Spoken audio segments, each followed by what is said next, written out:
Welcome to the main event, which is the EntreConf interview with The Wave.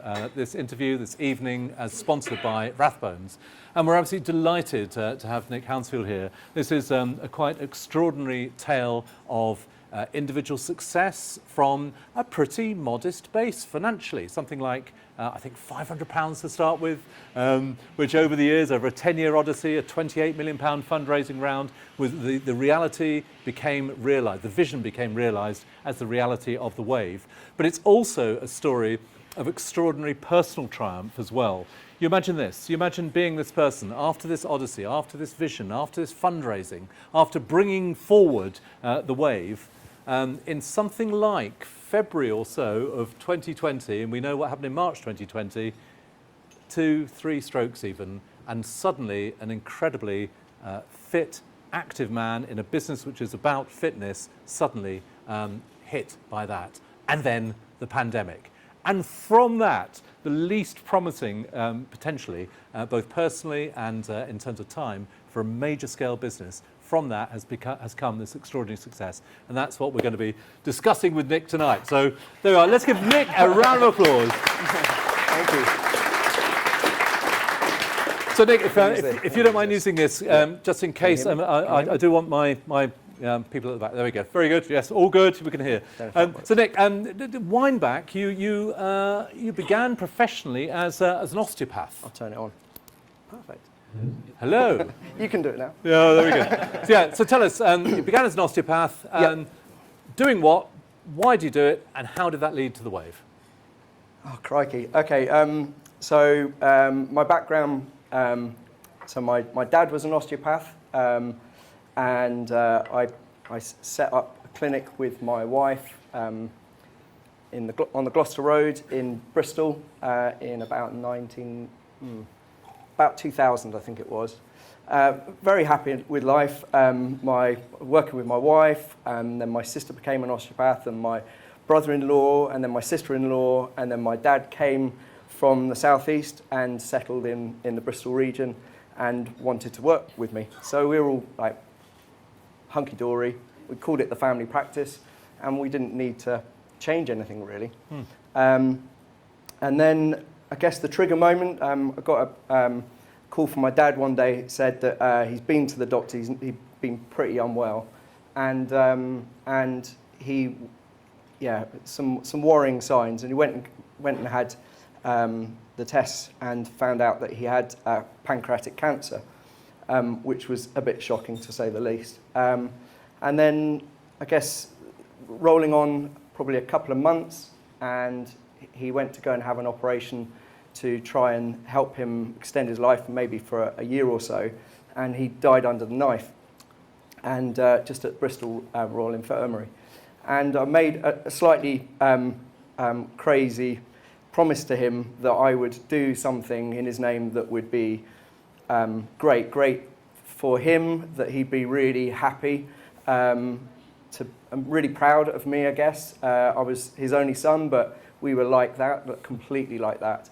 And yeah, I wanted to do something that would be he'd be proud of, something that would pull together all of his passions, which ironically are my passions, which is looking after people, looking after people's health, being in water, being in nature, just like doing all the things that you ultimately feel are really good for you, and try to spread that joy to as many people as possible.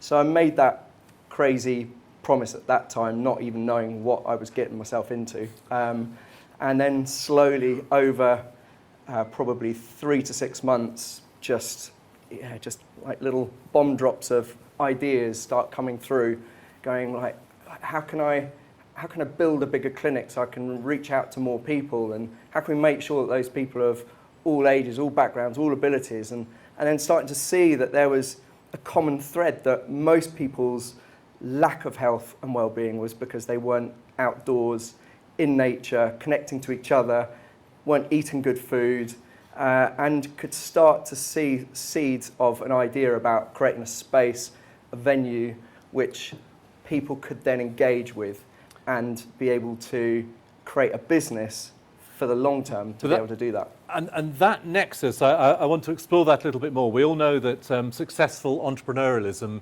is a strange alchemy of zeal and opportunity and luck and timing and whatever. But how much of it was born, and you've been very open about the direct emotional resonance of this, how much of it was born through a zeal and a belief and the emotion of that, and how much was, perhaps referencing your osteopath and more scientific background, was evidence-based, research-based? I guess it was mainly zeal. It was mainly around just feeling like I just had an absolute, like feeling like I'd found the thing that I absolutely was supposed to be doing in life, and everything before that was brilliant and I loved it and there's no reason to change it, but actually even that, being in healthcare, was, the wave is the next step of healthcare. It's like how can you scale that up? And yeah, lots of people come and go surfing and engage in the space, but lots of people also say, don't you miss being in healthcare? It's like I'm living and breathing it right now. Yeah. So it's that innate purpose, like really understanding what drives you, and that allows you to overcome all sorts of challenges, with a massive dose of naivety and optimism and all those other traits that come with, I guess, doing something for the first time. Not knowing what you don't know is a great driver, isn't it, of decision making? Definitely. I can see Christian enjoying that. And I think that's exactly anyone who's started a business. One, it never goes to plan. But two, sometimes the fear of failure is the single biggest inhibitor. And I'm hearing from you as a personality and the zeal, as you say, that fear was just not really a factor. Was it on your agenda? Did you have an idea what you were going to do, really? No. No. The best way. Yeah, exactly. I think not complete blind optimism and naivety, but realizing, I guess, ironically, being a surfer, there's a balance of risk and reward through it, and so I probably am somebody who's more on the risky side of things. I think Mark, who works with us as a lawyer, probably would account to that. But yeah, it's taking the plunge when you know actually the real risk is not doing what you're setting out to do. The fear of not challenging the norm, it's more important. Talk to us about some of those early days that from barely 500 quid, something like that. How did you fund yourself around that time? But also, what were your key early learnings?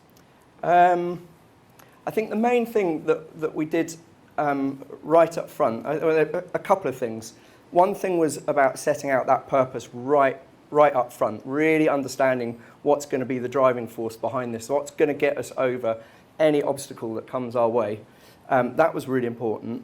I think secondly, making it incredibly public so that then you're held accountable to it from everyone, like family, friends, public, everyone. So it kind of then created a moment in time where you go like, oh, I'm going to have to do it even if I don't want to do it because I've got such loaded expectation on me. But then, like, overriding that is being able to create a kind of a killer team, like an amazing team of people around me who buy into that vision, really understand why it's really important to do it, and will be there next to you to be able to make sure it's achieved. And those were the sort of three main things I would say were important. And when you were recruiting then, and perhaps when you're recruiting now, what are your sort of lodestones? What guides you in making your decision? Is it, for example, technical capability? Is it personality and up for itness? I mean, how has that changed over time when you recruit? That's a really good question. You've not asked me that question before. No, just thought of it. Yeah. Look, I think I'm a big believer in hiring with attitude. It's with partners who've been around with me since the beginning. The people who stand the test of time are the people who are like-minded and right-minded. People who you just go, I would equally happily sit in a gnarly meeting with them for 5 hours and also then go to the pub with them afterwards. Just people who are just very like-minded and are just honest and trustworthy. I think, you know, what I've really noticed over the last 10 years is trust is such an important thing. Yeah. I know it's cliched, but it is.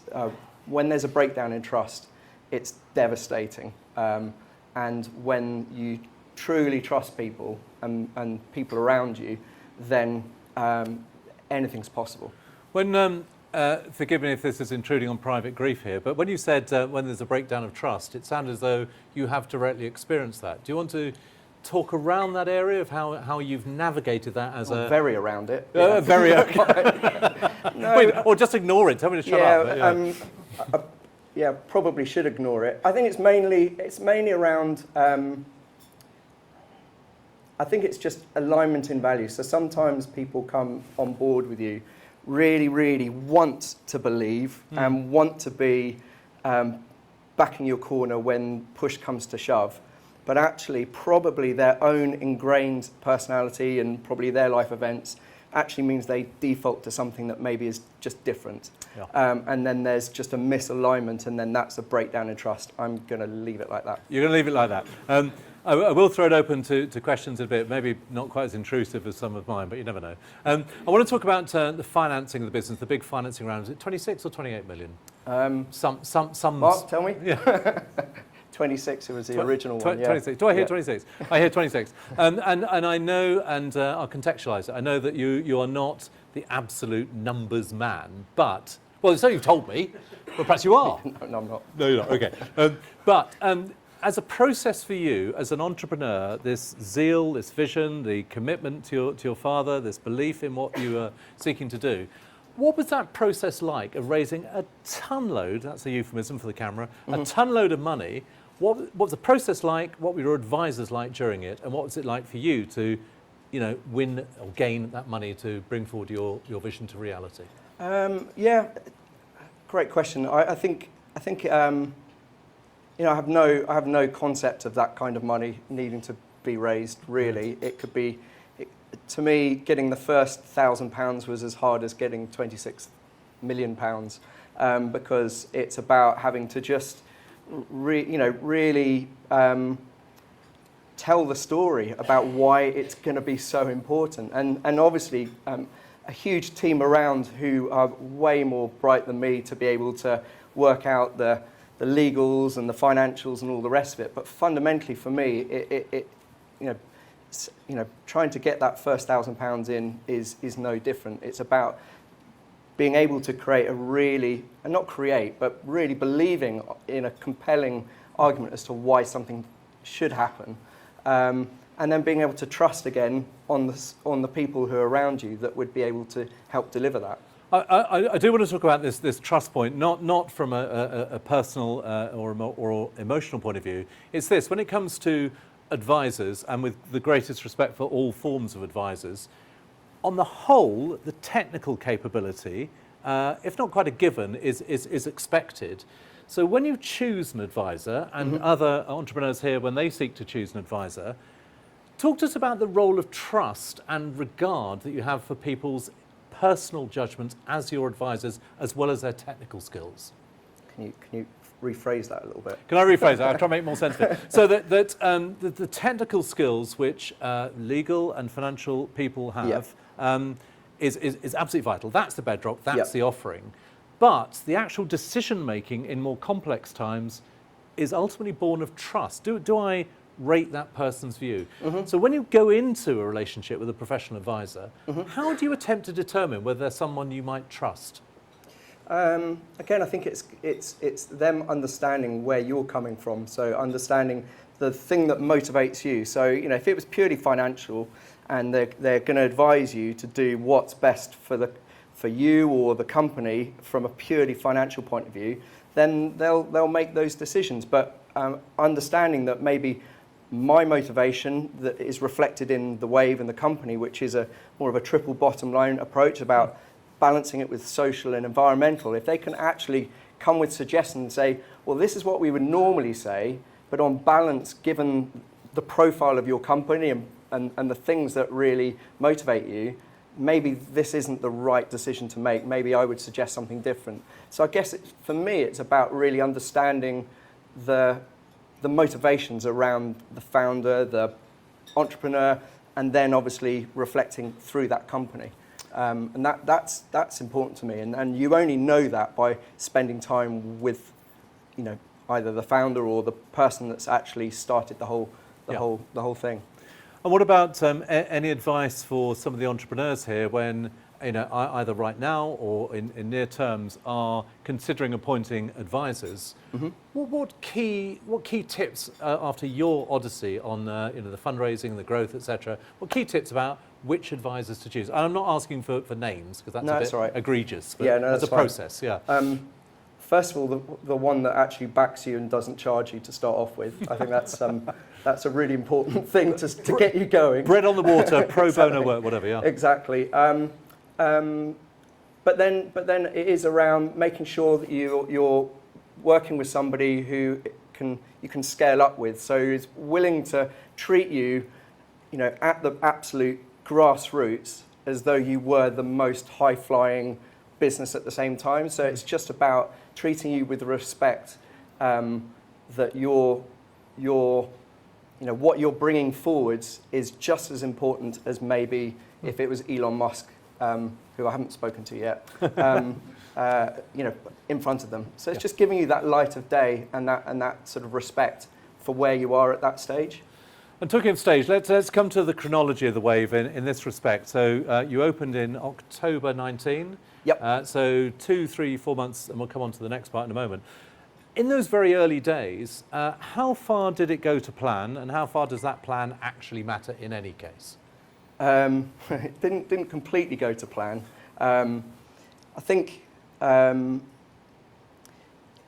those first two or three months was like rabbit in headlights, to be fair, is that none of us had ever done what we were doing at that time. And we had it felt like anyway, we had the whole eyes of the world watching at us and trying to see how we're going to react to tricky situations. So it was really stressful. I'll not lie. No. And we were just trying to find our feet. I was saying to the guys earlier, it was a bit like buying a brand new house, and before you've even unpacked the boxes, having the most sort of critical, people who'd be really critical come round for supper when you haven't even. It's like, we're not ready. It's like, we're not ready. That's what it felt like, and there was no let up. So every single day was suddenly a 24-hour business, 7 days a week, feeling like, when does it stop? When can we have some breathing space? So it was really, really full on, because there was no blueprint. Nobody had done it before. There were some people have opened restaurants before and done outdoor activities before, or done a retail space before, but we were doing all of that together at the same time. And it was all being played out very publicly. So publicly and on a big scale. But then personally, in February 2020, whilst playing hockey, I think, you suffered a stroke which would be traumatic, of course, for anyone, but for a very fit man in his early 40s who had just launched a business. You didn't know that just around the corner was the pandemic, and you couldn't speak, read, or write for a period. Yeah. As far as you can, try and tell us what on earth that was like when you had the weight of a business on your shoulders as well. I guess it was more around gaining a bit more perspective on life and why I was there. The business I was really, really conscious about, but actually it was being held in good hands. And I trusted the people around me who were able to just shepherd it through the next stages, knowing how, tricky that was, just entering a pandemic at the same time that I was suddenly, not able to talk, not able to communicate, not able to do anything really. And myself having to readjust my priorities, my kids, my family, the things that suddenly mattered, more than ever, and probably the things that I'd neglected the most over at least sort of 8 to 10 years. So there was a lot of trying to get my head around what's gone before and actually what the new world would look like for me, but also for the family. And then with this whole global pandemic going like, there's just too much to think about in many ways. But yeah, it was, again, just sort of trusting we've got really good people around me looking after the business, and had to go and save the business and had to raise I think it was another £5 million to just save the business, and make sure that the staff are all right, our wave makers are all right, and the investors are all right, and everyone around me all right, but equally not being able to communicate the need to make sure that they're all right. It was very, very frustrating. Very frustrating. And you quite rightly, I'm sure, have paid tribute to the people around you, and of course your family. I think also the Stroke Association. You wanted to mention them. They're amazing, yeah, because it's tricky enough having a stroke when you're, well, for any age, but having it when you're younger and you're just waking up with people around you who are in their sort of 70s, 80s, 90s, going, why am I here? And then immediately being ejected out of hospital, no care, not being disparaging about the NHS, but no care at all, being told just go home, you'll get better, and no support was really, really tricky. And yeah, the Stroke Association, really amazing charity, stepped in and just offered all the support. So if anybody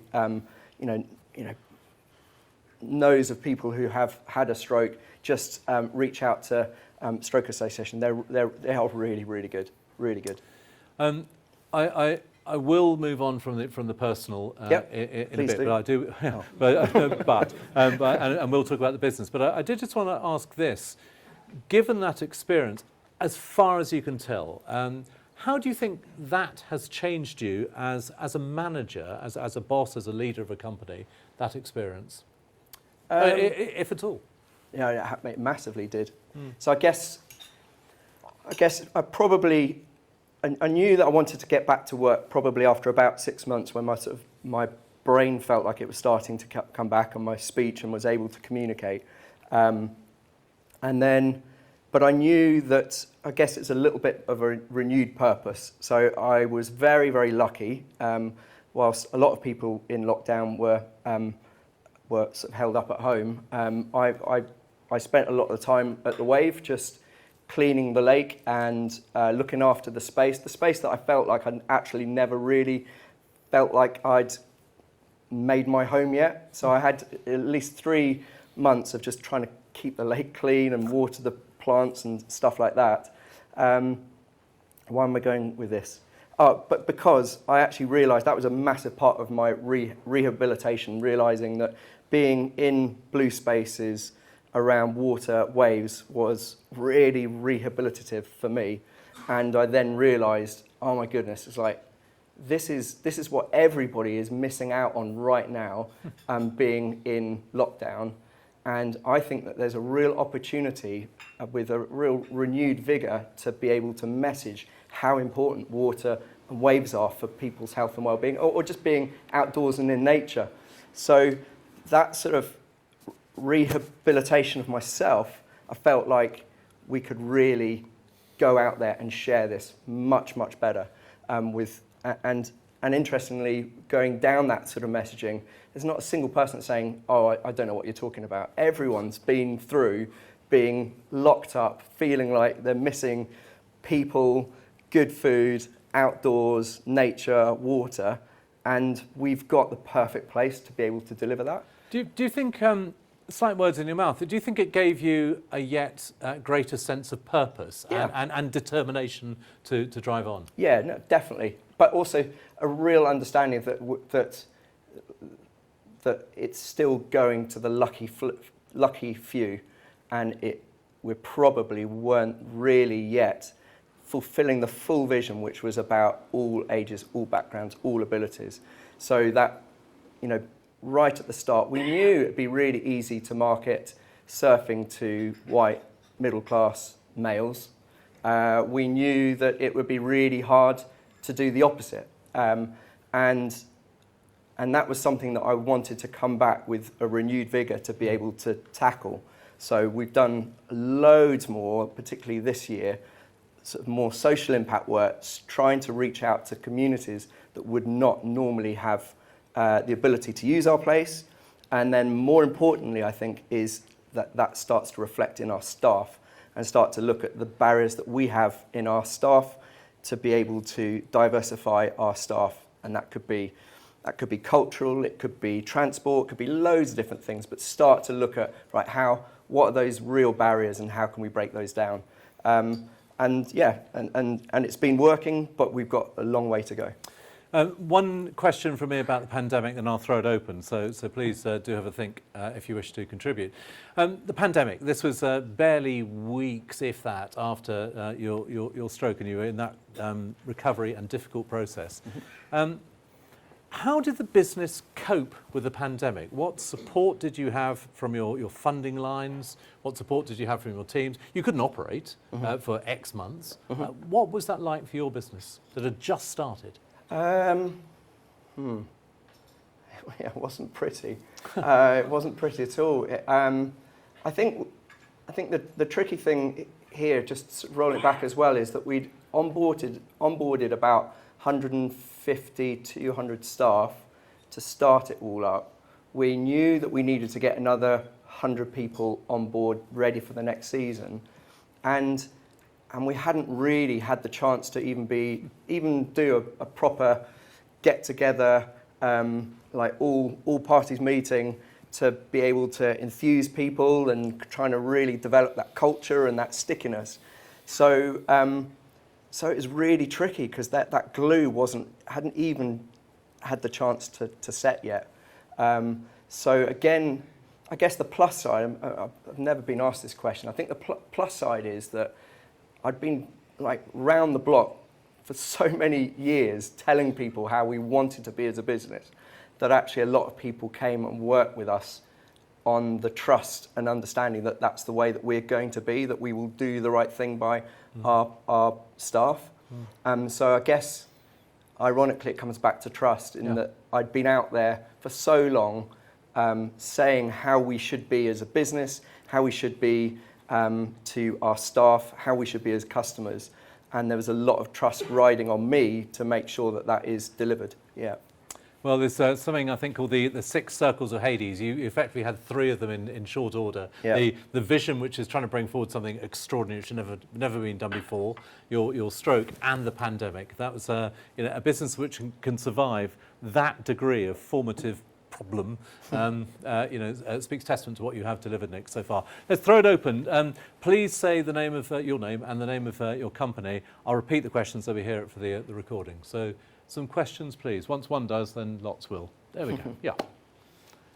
We could probably and you are. Yes. Christoph Sturgeon from Deadlineology. Yeah. We can probably all see it, but what do you think ultimately made you investable? So the question is from Christopher at Deadlineology: what makes your business and you personally investable? No idea. Okay, take 2. Exactly. We'll edit that one. Yeah. No, I guess it's an absolutely I've no doubt in my mind that what I wanted to achieve was going to be achievable. It was more a matter of making everyone else catch up to the reasons why we would be investable. So, a lot of this is around timelines and sort of making sure that you've got, various things in place. Have you got some land? Yeah. Have you got, technology? Yeah. Have you got planning permission? Yeah. Have you got a team? Yeah. Have you got money? No, that's the last bit, really. Are the team credible? Does Nick know his stuff about surfing and know enough about marketing? Yeah, I've been surfing for 46 years. Definitely do.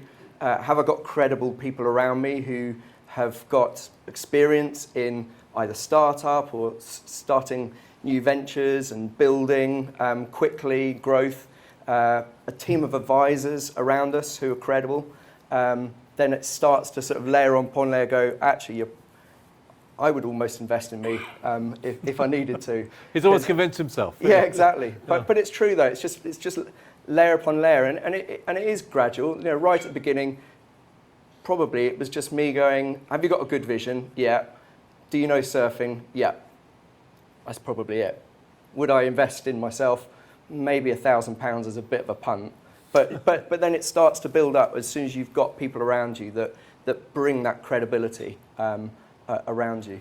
What one interesting, I mean, there's lots of interesting points there, but one particular one, perhaps I'd recommend back out to some of the entrepreneurs. Of course, when you're thinking about your businesses, the offering, the market, the differentiation, whatever it might be, and then your team, the credibility, the skills. But I think that point about the advisors, that gives an extra level of credibility potentially. It's a sort of like-mindedness. Definitely. If they're involved, therefore. Yep. And there's a read across in a world that you're probably less familiar with. Yeah, 100%. Yeah, you would hope that those advisors would have done a bit of due diligence on you and a bit on the marketplace and going, actually, is this an opportunity for us? And you know, if we put something behind that, then actually this is something that could grow. Yeah. Good question. Yeah, Jim. Hi. So sorry to sort of change the subject, but it's one of the reasons I wanted to hear from you. I think, and forgive my ignorance if I got this wrong, but it's not just the pool, right? You've got quite a big site there, and you're doing a lot of work, or at least I see some stuff about your environmental impact. I'm wondering if you can talk a little bit about how important that is to the overall mission. Yeah. So sorry, a question from Jim Morrison of One Sub. Essentially, how important is the environmental, perhaps sustainable aspect to the overall endeavour? Yeah. So right at the beginning, I would say that probably 9 months of the whole putting together the vision didn't even have surfing in there, because you couldn't build like a slice of ocean inland at all. So it's much more about some kind of water body with amazing gardens, and let's get some amazing trees planted out there. So it's more around the landscape and being able to get people into the landscape. Weirdly, then surfing came in a bit later, probably 6 to 9 months later, when I just saw this grainy video on YouTube going, oh my goodness, somebody's just invented something that could make a slice of ocean inland and you could surf in it. Well, if I put that right in the middle of that, that becomes the kind of cool, sexy kind of marketing hook that will bring people into that space, but allows us to talk about other things like, you know, looking after yourself, looking after other people, eating well, being outside, all those things that I could see that were real issues just generally in society. So weirdly, the surfing is obviously the centerpiece at times. But I'm really keen that it isn't just purely the centerpiece, particularly surfing. It's actually just being in water or being around water and how that's really important. And then the messaging that comes across from that. So the messaging in terms of caring for your environment and things like, for instance, so we always said, like, massive red line was we won't draw any energy from the oil companies. It has to be green energy. So that was an absolute red line. And then later, and great coincidence that the time where we really wanted to commit to doing it also was the time when energy prices were just going like that. So yeah, June this year we'll be completely off grid in terms of energy supply. We've got solar battery array that's going in, managed to get the very last bit of European grant funding, coupled with South Gloss Council have come in as co-investors, and we're going to take the whole site off grid. So that's like a real statement of intent when you've got 200,000 people coming and they're going to walk past our solar fields to be able to say, look, our waves are created by sunshine. So they're like really, really bold statements, but they should be future-facing statements.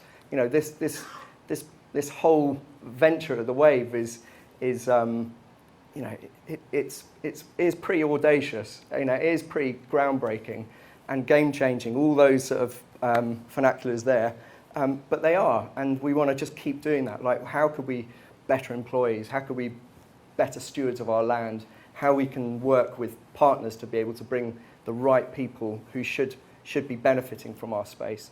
So, and there's 180 acres around us. So we've got lots of ideas, too many ideas, but slowly, steadily, we can build something that we can be a proper legacy. Yeah. I think you unwittingly or intendedly stumbled on a good marketing phrase there. Our waves are created by sunshine. Yeah. How redolent is that as an Yeah. expression? Remarkable. Yeah. At the back. Sorry. Yeah. Hi, Jamie Barrow here. I think it's amazing what you do. First off, I think it's incredible what you push through sport. How have you found turning a business out of a passion? Has it hindered your opinion on the sport, or has it actually given you a better understanding of what it can do? So yeah, how do you create a business from a passion, and how has it changed your view of that passion, that sport? Yeah, honestly, I struggle to see it as a business at times, but not in a sort of strange way. It's always a passion. It's always number one. It's a passion, a sport that I'm very passionate about, but a lifestyle that I'm really passionate about, and then a health intervention that I think I'm really passionate about. Being able to make a business out of it is actually really important because it's around making sure it's sustainable for the future. So you could have, what I've talked about today, some really, cool social, environmental initiatives, and that will continue. But actually, if we can't bring the money in, then it's a dead duck. So we have to make sure that it is that balance, and that balance is around business and making sure that we're investable, we're generating profit, that we could actually do some of the things that we want to do, site improvements, and also go to other places and to be able to use that as a blueprint for the future. So for me, I've just spent last Friday with an amazing guy, John Elkington, who've coined the phrase sort of triple bottom line. The most beautiful guy. I just can't wait to get him down to the wave. That's what he talks about, is that balance between social, environmental, and financial, and as a business, and making sure that that is ingrained in everything you do, because that's a future-facing business. Because anything that is just on one of those stools, those three-legged stools, will fall over. So that balance, I think, is a real future-facing business, and I'm really lucky that I've been able to start it, on that basis. I know a lot of companies are trying to retrofit it because they realise actually that is the future.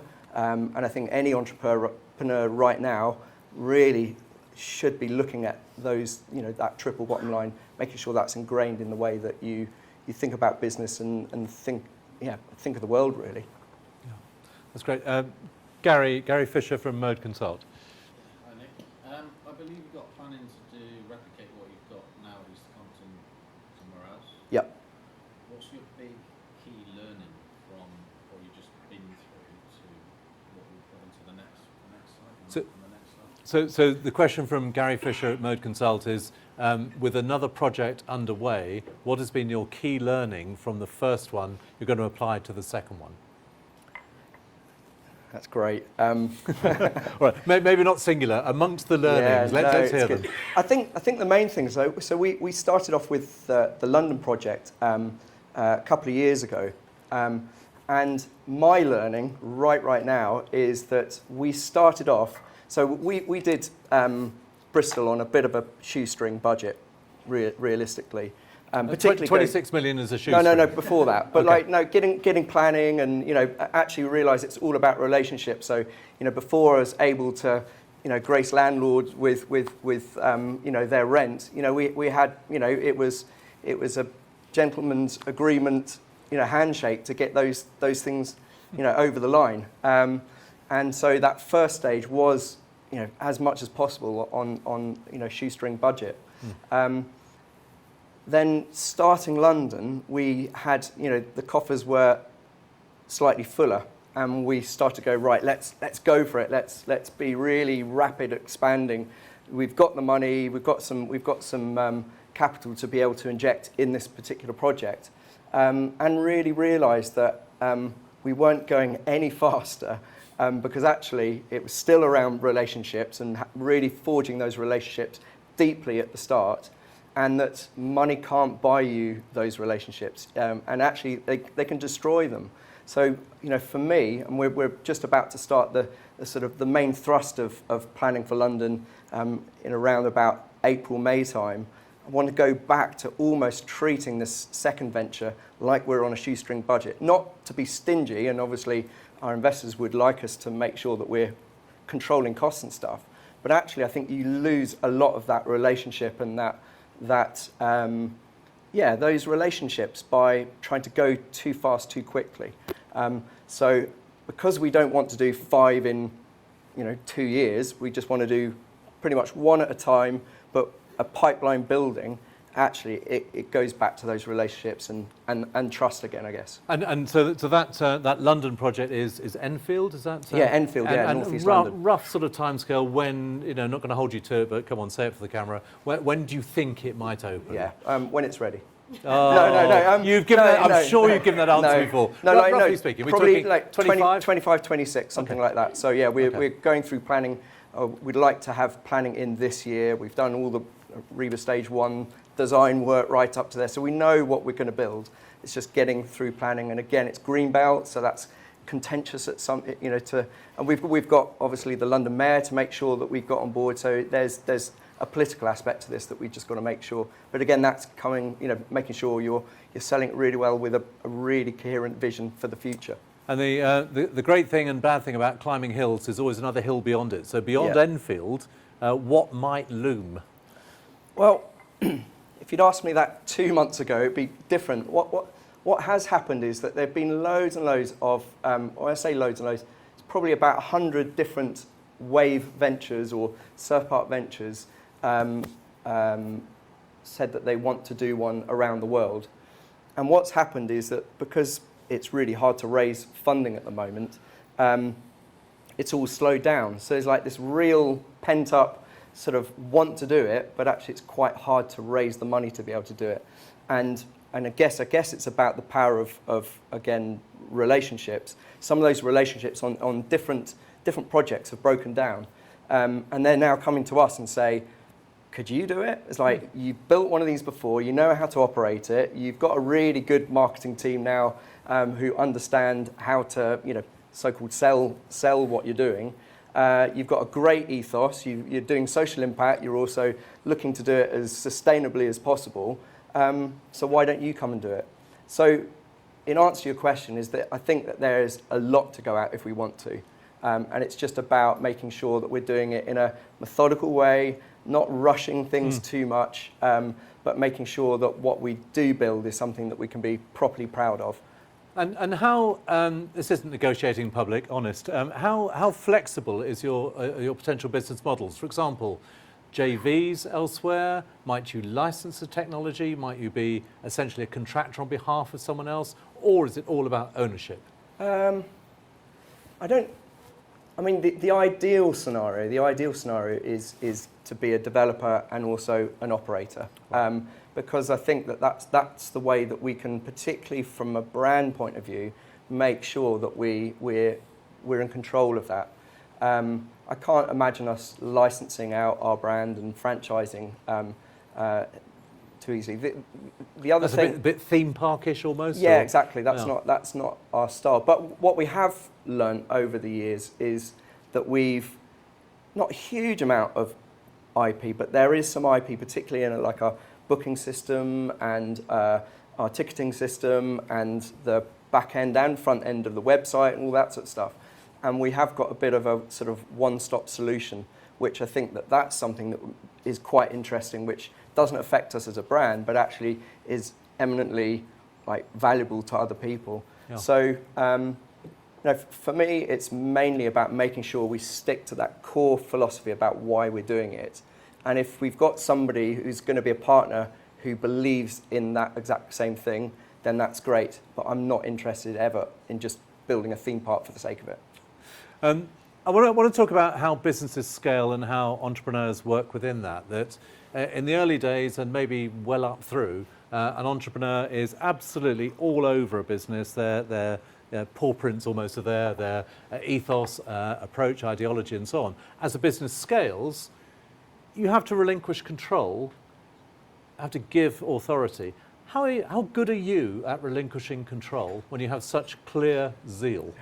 You're Who smiling. Who asked you to ask that question? I just thought of it. Yeah.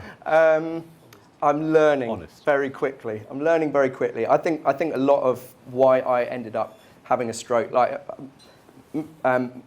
me having a stroke wasn't about, I didn't have any health issues at all. I absolutely know that this was born out of years worth of stress, emotion, all the rest of it, and then realizing that I suddenly had to put my vision out into the world, and suddenly it was just coming right back at me. And I'm a terrible critic. I'm terrible at taking criticism. So every single, 1,000 people would tell me every day, "Isn't this brilliant?" And then one person that says something was wrong is like, "Oh my God, it's terrible. It's all terrible."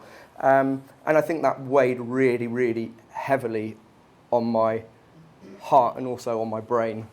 It was just properly fried me. So what I have had to learn is to relinquish some of that control. Again, I'm going to keep saying it. It's funny today, but trusting on the people around you, that you have brought them on board because you do trust them, and you need to be able to show them that you also trust them. And then if you don't show them that you trust them, then actually that starts to wreak havoc. So I guess that's the main thing I'd say about that is I'm learning every day. Always be learning. I'm sure that's a keynote for any entrepreneur here. One thing you mentioned the other day when we spoke, you said that your new investors, and I quote you, it's not too bad, don't worry, have shaken things up a little, vigorous, but in a positive way. Yep. Just talk to, maybe not the detail, but talk about the principle about how value can be added beyond the monetary. I guess I would summarise it, I'll try and summarise it, is that we've learnt as a company, particularly senior leadership team, there's a real difference between what's really important and what's urgent, and actually more strategy up front.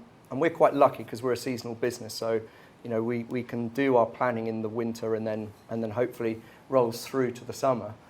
So that strategy is really, really important, and trying to stick to that strategy, because when you're doing something like the Wave, loads of stuff comes at you like left, right and centre, and you can become a bit of a magpie, and you're just like looking at all sorts of things, and they suddenly become the urgent thing because you had a meeting about it an hour ago. But actually getting back to the strategy, like, is this going to progress us as a company to deliver what we want to deliver this year? And if it isn't, then it's a distraction and you should just stop. The other massive thing, and I think this is probably more personally, but now is reflected across the company, is a real difference between vision and reality. And my role's now called Chief Visionary Officer, so I'm always looking at the vision, the long term. Like, that is utopia. I'm always looking at utopia. And I get really frustrated when the reality I feel is holding me back or holding us back. And what the new investors have been really good at working with us and a few other partners is to really help me understand that what's happening right now doesn't mean you're not going to get to so-called utopia. You just need those steps to get you there. And as long as those steps are there, I'm happy. I'm happy that the vision's going to be delivered, and it also takes the pressure off the people who are doing the real operational stuff day to day, where they're potentially feeling like, nothing's good enough for Nick because we're not there yet. So I think it's created a really good understanding about vision versus reality, and as long as you've got the steps to get there, then that's okay. That could take you a while. It could actually take you a couple of generations, but it's okay as long as you've got a plan to get there. Sounds as though they're underlying in part the importance of patience as well. Yeah, 100%. Yeah. Right. And last couple of questions, and then we'll wrap it up because it's coming up to 10 o'clock, so we'll look to close around 10. Yeah. Stephen Daniels, Sarah from Mature or Just Run Products. Where and how did you come across find incentivise the first members to work with you as a team? So the question was about particularly the first members of the team. How did you incentivize them? Do you mean in terms of salary or in terms of sweat equity, bonuses, whatever? Did you or did you offer them? What did you It's different people. I mean, the first people that came on board, I probably gave away too much. It's a mixture. So a couple of people came on board and they were almost consultants with the company. So I did so right at the back at the beginning. Actually, it was Burgess Salmon who sort of put us onto it, which was CDIS. It's an investment vehicle by which somebody could put in £150,000, and there's some really good tax relief from doing that. So that was the first proper chunk that came in, apart from sort of friends and family. So that allowed me to start to look at professional advisors, to be able to get a planning permission going, and also pay for a couple of key members of staff who've got the sort of business acumen to be able to put together like a business model and a business plan and those kind of things that investors would like to see. So that was the sort of very first stage. And then realistically, we've just, every time we've brought in more money, I guess the tricky thing is right at the beginning is that I thought the whole thing would cost 2 or 3 million. The number was right, just need another naught. Yeah, it was. And then it very quickly racked up to about 16 million, and then the reality was 26 million. So of course, every time we're doing a round of investment, we're just being diluted like crazy.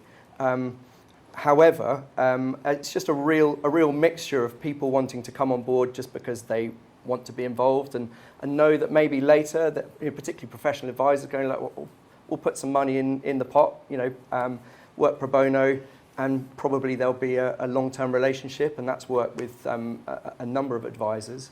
And then I guess outside of that, not just staff and people working with us, but also then getting a buy-in. So we did a big crowdfunder raise, which was great. I mean, it was it was tricky to do. We did it really last minute. We had like three weeks to arrange it, but it was great because actually what we were able to do is really get out there and tell people the story about why we want to do it and how we're going to do it. We managed to raise, I think it was £224,000 from Vapor. I mean, I literally had a CGI that I mocked up on Photoshop and some words and some powerful speeches. So this is a man who isn't a money man, who knows it's exactly £224,000. Well, I was quite amazed. That was all. You were quite amazed. and also, to some extent, that was a marketing exercise as well. That helped spread the word to and also advocates it validated. So, that was a thing that probably our investors were most impressed in. It was like, so you've got nothing, but you've raised £224,000. It's like, there's something in this. Yeah. So, yeah. Good. Last couple of questions, if anyone would. You're scratching, Richard. You're asking a question, right? Yeah. Okay. Alex. I think it was the first time that tech had been used, the wave machine. Yep. Is that right? Yep. Just wondering how big a punt that was. How did you know it was going to work? So the question from Alex at Burgess Salmon is, this was the first time that technology had been used in the wave, and just how big a pump was that? Did you know it was going to work? No, no. Is that what you told your investors? That was proper. That was proper sleepless nights. So very quickly, backstory. There was Wavegarden, the technology company that we work with from northern Spain. They came out with their first prototype. Works really well, and they installed it in Surf Snowdonia up in Wales.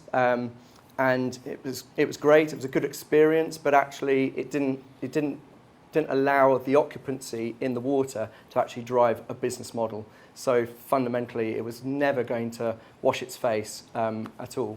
Our investors, so we went around 230 investors in total, trying to sell that as an idea, and they said, it's just fraught with engineering problems.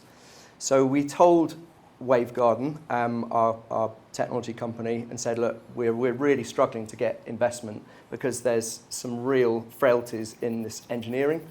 And we listed out all the things that they said we've got problems with. Then there was a bit of a hiatus for nearly 2 years where I was pretty much just almost mothballing the company and definitely treading water and trying to keep people at bay. And then suddenly I got a phone call from Guy Fernando, who owns Wave Garden. It's like, Nick, you must come over.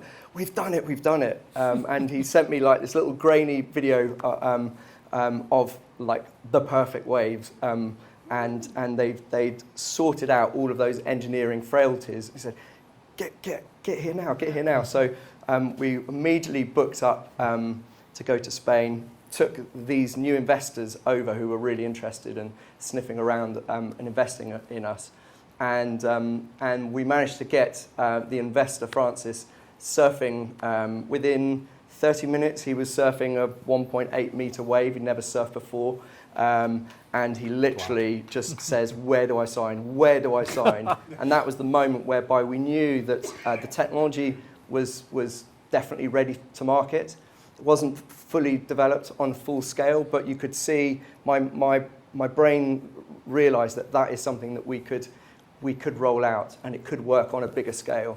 And then it was just about, implementing it. Okay, 3 actually last and relatively quick, if I may, questions to you. Well, I'll try as well. No, me.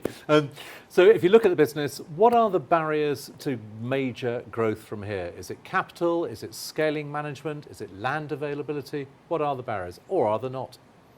I don't think there's many barriers. There are obviously loads of barriers, but nothing that we haven't overcome already. I think the interesting thing for me is around looking at the spaces. So the spaces in terms of, it still doesn't completely, I'm not completely happy about looking at greenbelt land. And mainly we're looking at sort of golf courses and stuff. I think actually if we could look at this as a regenerative project for brownfield sites would be even better, and it's just like trying to find brownfield sites that aren't massively contaminated, but also aren't ready for development and gets taken from that. And that also then means that our land costs could potentially be lower, and then that makes the business work better. So that's a thing that I'm wrestling at the moment with. And then I guess it's about filtering the opportunities and making sure that we're really, really again, not being a magpie on everything. It's just going be really strategic. Like London definitely is a great place. Probably 2 in London would work, 1 north, 1 south. And then look at those opportunities and making sure that it's really, really held to the core vision that we've set out, that purpose, so that we're not distracted by things that might be. Like we've been offered one to get involved in one in Bahrain. And you just know that in Bahrain it's just not going to be very wavy. So for us, yes, you could go and probably make loads of money doing something like that, but are there going to be some human rights issues going on in there? Is it the kind of place that we envisage that we want to get involved in? Probably not. It's making sure that we're strategic in the way that we go about expanding. Penultimate question for the entrepreneurs here. What's 1 or 2, perhaps, piece of advice would you give to them about turning dreams into realities? I think, to me, I'm always going to bang on about purpose, really. It's just having that really clearly defined at the start. Making sure that you're really, really aware of the thing that's going to drive you through hell or high water to make something be achieved, and then being able to vocalize that to as many people, as many stakeholders as possible, and get that buy-in so that they're on that journey with you.